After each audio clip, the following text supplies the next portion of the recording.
Have you got a story to share?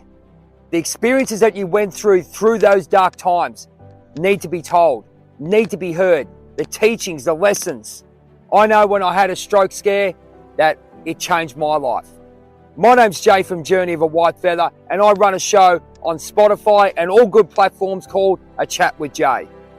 I talk to normal everyday people who have had experiences that need to share their teachings with the world. I speak to celebrities who are there, who can give you advice how to become a better person. Bruce Buffer, the Kings of Disco, Lucky Lawless from Wasp. So many people, but I love talking to the normal everyday person that gets up every morning to be their best self. If you want to be a guest, whitewarriorhealth@gmail.com. Check out our socials, hashtag Jay Stephenson, hashtag Journey of a Whitefeather. Take care and always be the best there is, the best there was, and the best there ever will be.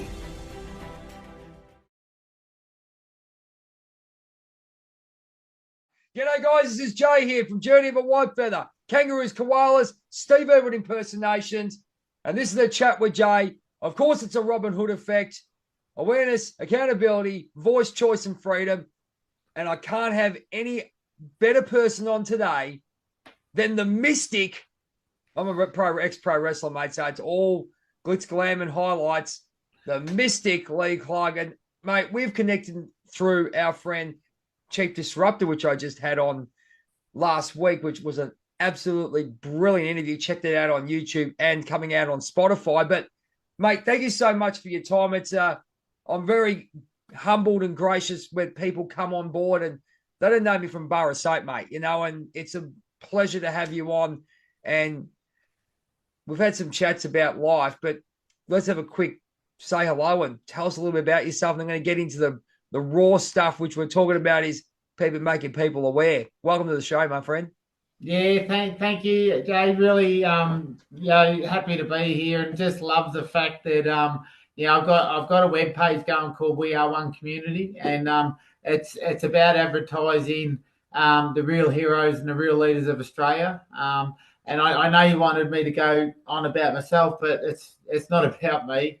It's never been about me. I don't get on social media to get likes or anything. I get on social media because we've lost our leaders in the true world, and we just don't have any anymore. And I get on there through necessity in trying to create a better world for our children, because I think that the current world's got a lot that we can improve on. Is probably the best way to say it. So, I appreciate your time, mate, and what you do, because it's people like you that have the courage to do what you do, to put your head on the chopping block and stick it out there, and take all the ridicule and all the tinfoil hat, comments and the whole lot. And I don't think most gruff men really understand how much courage it actually takes to just keep talking your truth.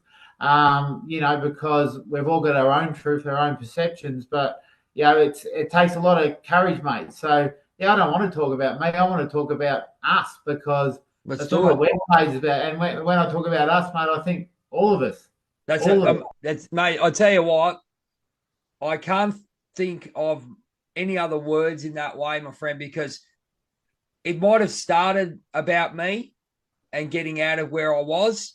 Yep. But when you find people like I've got Justice Matters, Johnny, a friend of mine from New South Wales, Red's Opinion.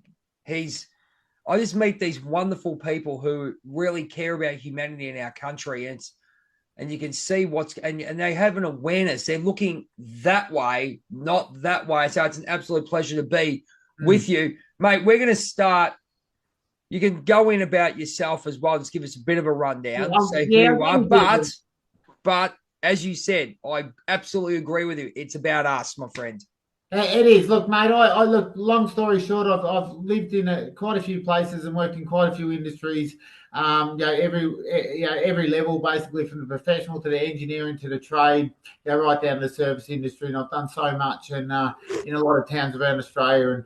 And I've never been scared of getting my hands dirty or doing a job, because the job wasn't life to me. What was life to me was what was before and after work. Yep. I remember back in my young days in apprenticeship, I used to, it took me about 6 months to make my tradesman that used to start at 7:30 start at 6 o'clock. And then another couple of months to make him only have one break a day so I could get home at 2. So he'd work from 6 to 2, because then that way I could go down to the beach for 4 or 5 hours. I had 2 days in one day, every day. So I've always been full of energy in life, and never quite understood, a lot of the system. I always had questions for the system. Like, I'd look at the house loans, a 30, 40-year house loan. I'd always wonder why it took so long to repay it. And you'd see all these laws, and and I went through quite a few things when I was young as well, a few operations and that, and you'd be sort of going along well, and you'd have some money in the bank, then all of a sudden you'd have to have an operation, and then you'd have to wait 13 or 16 weeks to get any dole, but you couldn't work, but you weren't getting any wage, and then you'd lose everything again, and you just go around in this wheel, and so probably like most young people, and I think that's an important fact, is that we're actually here for the young people, because we've had our turn. Like, and it's not about us, and it's about the young kids now coming through this world, and so you start looking at how it used to be. But you always had hope and dream, I think, in the old days, that you could actually get somewhere, and if you worked hard. But I think that dream's now disappeared. And look, you could call it entitlement and privilege as well. Like, absolutely, like we are very privileged, and I've gone on a pretty long journey over the last 10 years, and a very, very deep journey. And I know that I'm entitled, or was entitled. I'm not anymore. But I also know that I'm very, very privileged to be where I am, and to have what I have, and to have who I have around me. But it took me 48 years to realise that the important things in life wasn't what I had, but the small moments that I had in life with the people that I loved. And 10-year journey, basically a breakdown.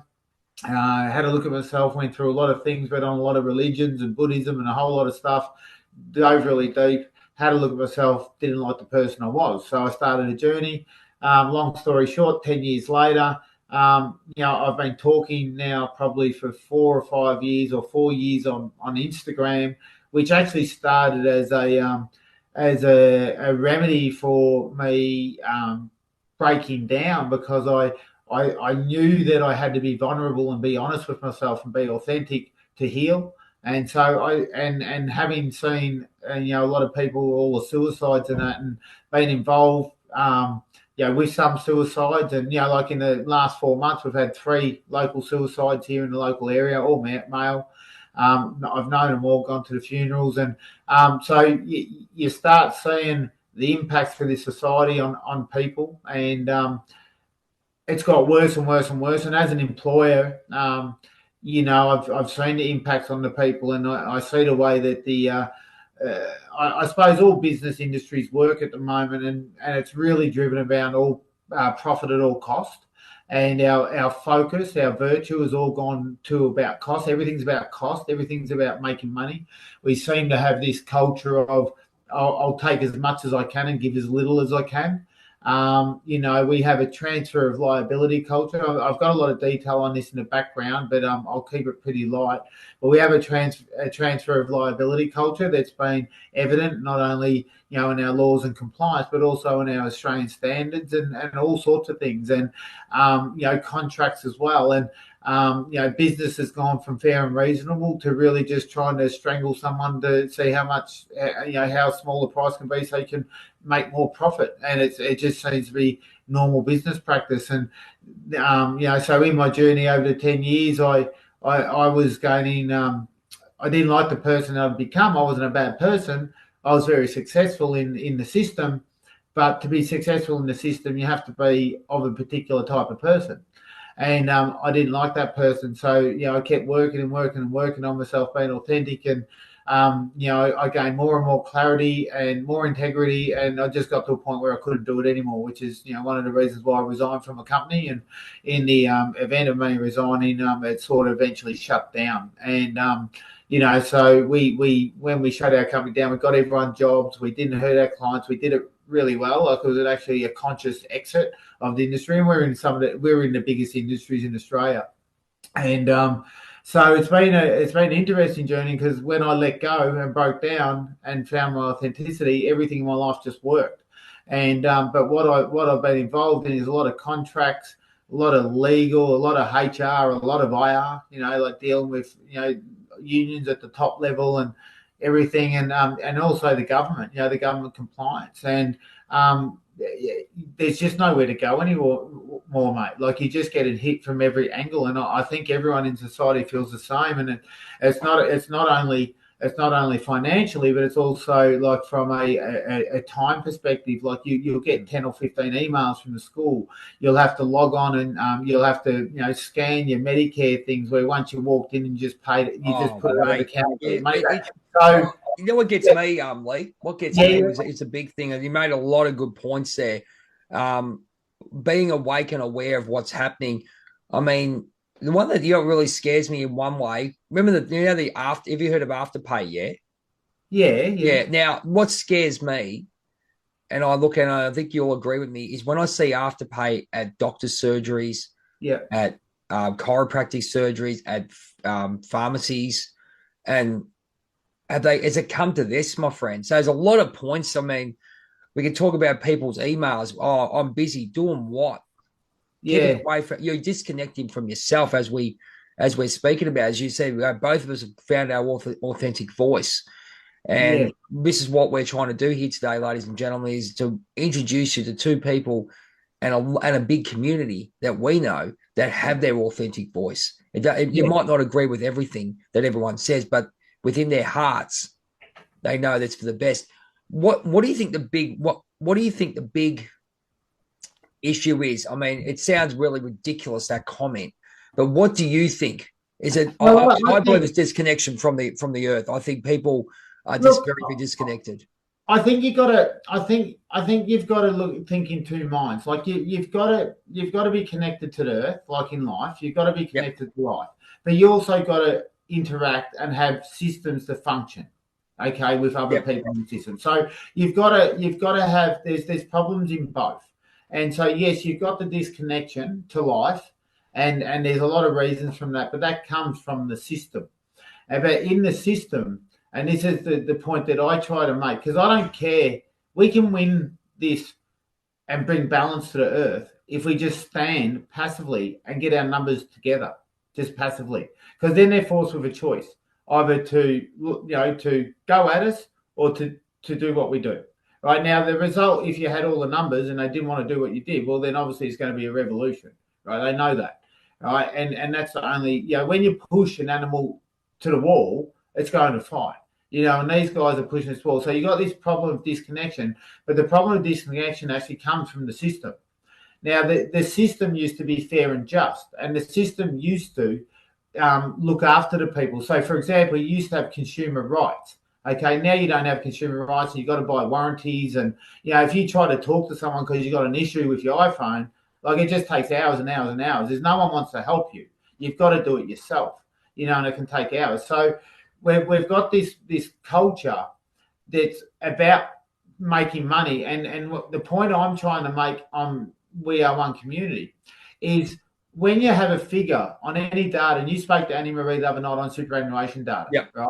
And also home ownership. Did you talk about that? I talk a little bit of home ownership, and mainly super, but just to cut you off there. Home ownership, right? Yep. Like 4 years ago, over 45s, I think it was around 50%. Now the home ownership for over 45s is around 33%. So it's dropped, 17% in 4 years. Now, what I'm saying with the system, and because there's so much detail in the system, we keep arguing about the system, but there's a fundamental flaw in the system that's causing all the problems. And I think I can finger it. And so when you know that data is going in that direction, which is a linear graph down, right? And then you consciously, because you've got that data as a government, correct? You've got the data. That's right. Yep. You know it's going down. So when you pass another law that actually makes it worse, that's a conscious choice. That's not a subconscious choice. That is a conscious choice. And so when you look at the definition of culture is the behavior or the collective behavior of an individual or a group, right? Now, when you have the collective behavior, that's your decisions, right? And so that's your culture. So we've got a collective behavior of all parties of government at the moment, knowing that the figures are bad, continuing to economically mismanage, continuing to allow corruption into the system, and continually passing more laws and compliance, which is making all the graphs go down on a linear trend. Yep. And the only trend that's going upwards is corporate profit, major organisation profit, and elites profit. And so the resultant of all the laws and compliance over the last 30 years is the wealth divide. Now we have the biggest wealth divide on the planet ever. Right now, the reason why people are getting sicker and there's more crime and all that is because people are suffering. When people suffer, they try to find fixes, and if you've got no money, you'll try to find a fix. We all got to live one way or another. Yeah. And so we have a sick system, and so the point that I reckon the major point in the system is we actually have a cultural problem within our major organisations and our government, because they culturally have shown us that every choice for them is all about making money. Exactly like when the banks this year posted a $9 billion profit, and then they wanted to put their money up for withdrawing your own cash. Well, how's this one for? I didn't cut you off there. Sorry to cut you off there. Right, I think it's very bloody interesting. I'll name and shame. I don't give a shit. Yep. Westpac, right? So anyway, how come? Okay, you've got. I'd like to take this time to shout out our supporters at Liberty Bullion, the best gold, silver, and platinum traders in Melbourne, even Australia. You want to give them a call? Their knowledge, their customer service is second to none. Back to the show. You got the great Governor General. Oh, we're going to stop inflation and all this, and we're going to, I've got my theory on that. I'll tell you that in a minute. But how come they can't enforce? They go, right, we're going to cut the interest rate by 25 percentage points, right? Yep. And then banks like Westpac wait 8 weeks. Why? Yep.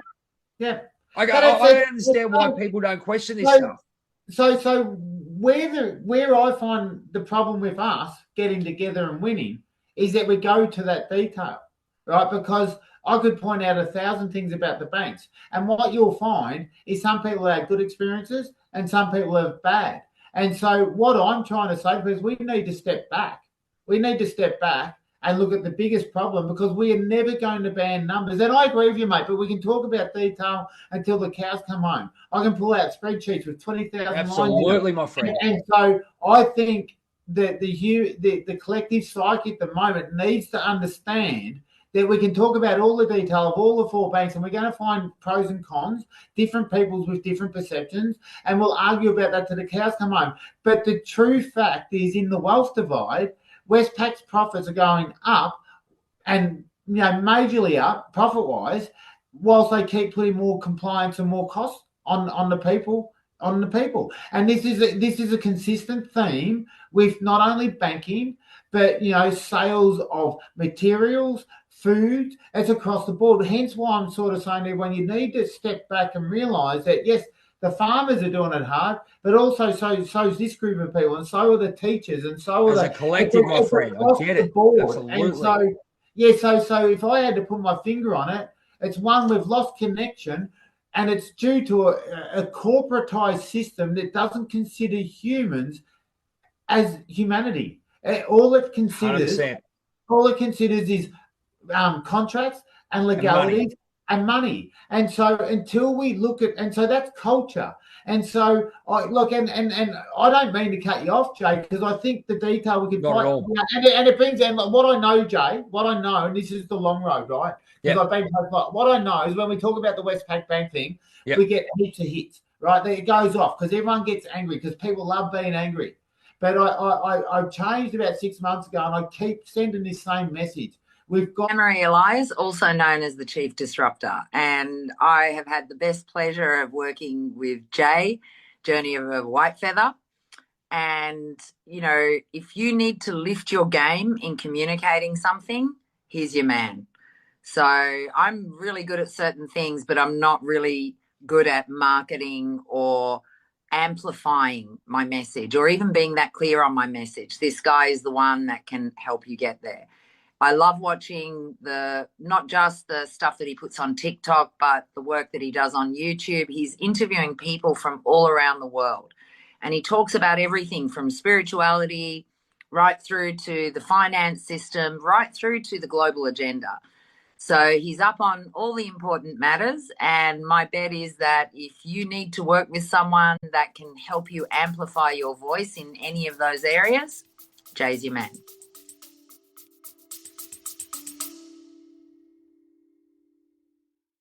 I'd like to take this time to shout out our supporters at Liberty Bullion, the best gold, silver and platinum traders in Melbourne, even Australia. If you want to give them a call, their knowledge, their customer service is second to none. Back to the show. Sending our energy to the anger, right, to the anger box. Mate. And what we need to do is we need to say, well, hang on a minute. If your environment is not healthy, you may be healthy, but only for a certain amount of time. And so this only standing, and I had a live with Paul Pinaroo the other day that went down to Melbourne with the CFA. Now, I agree with the farmers and the CFA, exactly agree with them. But I said to Paul Pinaroo, I had a live, and I said, look, I had Annie Marie call me earlier, and she's bawling her eyes out. And she said, why do Australians only stand when it impacts them? Right? And when I was talking to Paul, I said, you do realise that the compliance you're seeing there, and I reeled off about another 10 different industries and different laws that have been made to him, and said, well, it's been made there, and there. Why aren't we standing as a whole? Right, we've got the inheritance tax. We've got the, like listen to this. If you want to talk detail, I can give you detail, right? So the labour hire licence for Victoria. So we've been contracting for decades. All of a sudden, we need a labour hire licence. What's the result of a labour hire licence? Oh, you just fill this form out, you got to pay more compliance, right? So in our case, our labour hire licence was about $9,000 to $10,000 a year, right? Just extra. It just comes in. It's just new compliance. Just another 10 grand. Thank you very much. So that just goes on to cost everything. Everyone wonders why the cost keeps going up. It's because of the compliance, right? So anyway, this year, when we knew we were shutting down, because it's from March to March, so I rang the Victorian government, the Labour Hire Licence Authority, and I said, I want to, pay my 3 months, but we're going to be shut by mid-year. What do we do? Do we prorata it or do we get a refund? And they just said, no, there's no refund. I said, it's a per annum fee. Every other per annum fee I have in my whole life is per month. What do you mean you don't give a refund? And they said, there's no refund. You pay your 9K, and whether you operate 1 month or 12 months, you pay your 9K. Now, that's our government. Now, that's just not ethical. It's not good business practice. If you're going to treat people like that, that is the resemblance of the culture I'm talking about that's driven through our government and major organisations. And so I sort of, the detail, I can go to the detail, and this is learning, education, is that I find us guys, the influencers, we need to be sending the message about the cultural problem, because that's the real enemy. Yeah, we I will agree. will never ever fix this unless we can get rid of that culture. The way I see it is what, mate, I 100% agree. I think what happened with way I was, and I think a lot of people are doing, they do get angry and all that, but when you start connecting with yourself and once it becomes personal, you can see how it's affecting you personally. But then what you want to do is educate and open other people's minds instead of going, oh, the banks are this. You use that information, but then, as you said, we've got to open up people's minds. But I'll tell you right now, Leigh, people aren't open. They just want to get angry. Oh, yeah, go back to work. Whereas you and me. That's that compulsiveness. So when you go back to, so I'll talk in the two minds all the time, right? Yeah, mate, no worries. And my message, mate, to everyone, I've got a panel on my webpage now. I tell everyone all the time, I stand here. I'm not interested in this. I stand truly here. The only reason I'm here is because I'm standing for humanity. I can manage this, and I've managed it very, very well, but I stand here. So that's one of the problems of this box over here is the compulsiveness. We've been taught our want and expectation for ourselves is massive. And it's become so much, our want and expectation, our want for self and expectation of others has become so much that it's become so compulsive. We're watching the very fabric of the community just whittle away. And everyone's a good person. Like, they're great people. Everyone is a good person in their own essence. But if you've gone down and just watched people at a supermarket, walk and push through each other and can't talk, can't look, no conversation. Like a respect. It's horrible. We went on a holiday over to WA not long ago to a more remote town, got in the train station, standing there, didn't know where to go. People coming up, how you going, mate? You need a lift? What do you want? Okay, I got a car over here. And person after person after person. Now, I posted down in St Kilda 6 months ago. I go down there because my wife goes through these operations down there, and I'm walking along the street for 4 to 5 hours, mate. And as I do walk along, and if I say, "G'day, mate," not one reply. Quite often, everyone's just looking down. Like we're mentally ill. We are mentally ill. We can't communicate, and it's majority in the cities.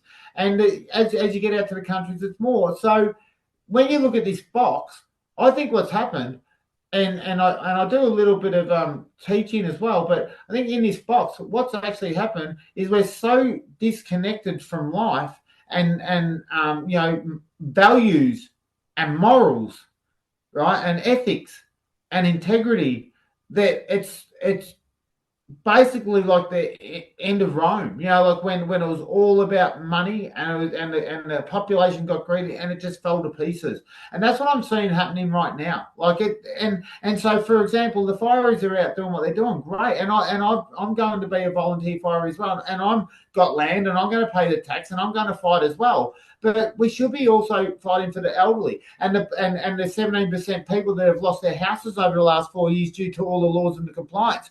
Right? And so this is entitlement. Something hits us, we want to go and stand. And so the two messages I have for people, look, I love life and I love everyone, but we're never going to get anywhere unless we can stand together. And what we've got to realise is if we don't stand for others, if we don't stand for the vulnerable like we used to, because that's what we used to do. We used to stand for the vulnerable, and we don't anymore. And if the strongest can't stand for the vulnerable, then we're done in humanity. There's no humanity. And they're the messages that I see, mate. And mate, so much detail, so much to get angry about. And I don't even think you have to talk Labor or Liberal. I think you could keep punching data out on like the wealth divide and the compliance laws.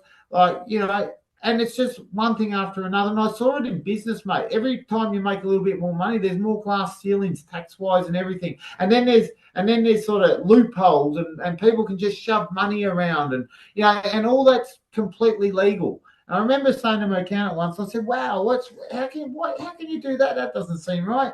And he just said, "Oh, it's legalised corruption, Lee. That's basically for the wealthy. They can just do this, and this, and I'll just open up 5 businesses, and I'll just keep shoving the profit margins around and not paying tax and all sorts of stuff." It goes on all over the place, mate, from the top to the bottom. Wow, it's a case. Look, as I said to you, we can, mate. I see a lot of people going around. As I said to you, we're trying, whether they're trying to wake people up. I think there's a lot of people like us there, Lee. From what I'm saying, especially on TikTok, I see a lot of people. That's a really good platform. And again, it's like, I'll give you a good example. My mate said to me when I had my awakening process and I went down in the dumps, and he always said, you used everything for the positive. So that was my mindset. So that's what got me thinking about, even though we mentioned the banks and all that stuff, it's to get them connected again so they can actually spread the word and connect with others like you and me. But I'll tell you one thing, this is what I tell people, and I said, have a think about this, guys. We can't afford anything, right? But shouldn't we be supporting small business? Shouldn't we be? If I had an extra X amount of dollars, I'd be buying some, whatever I need to buy.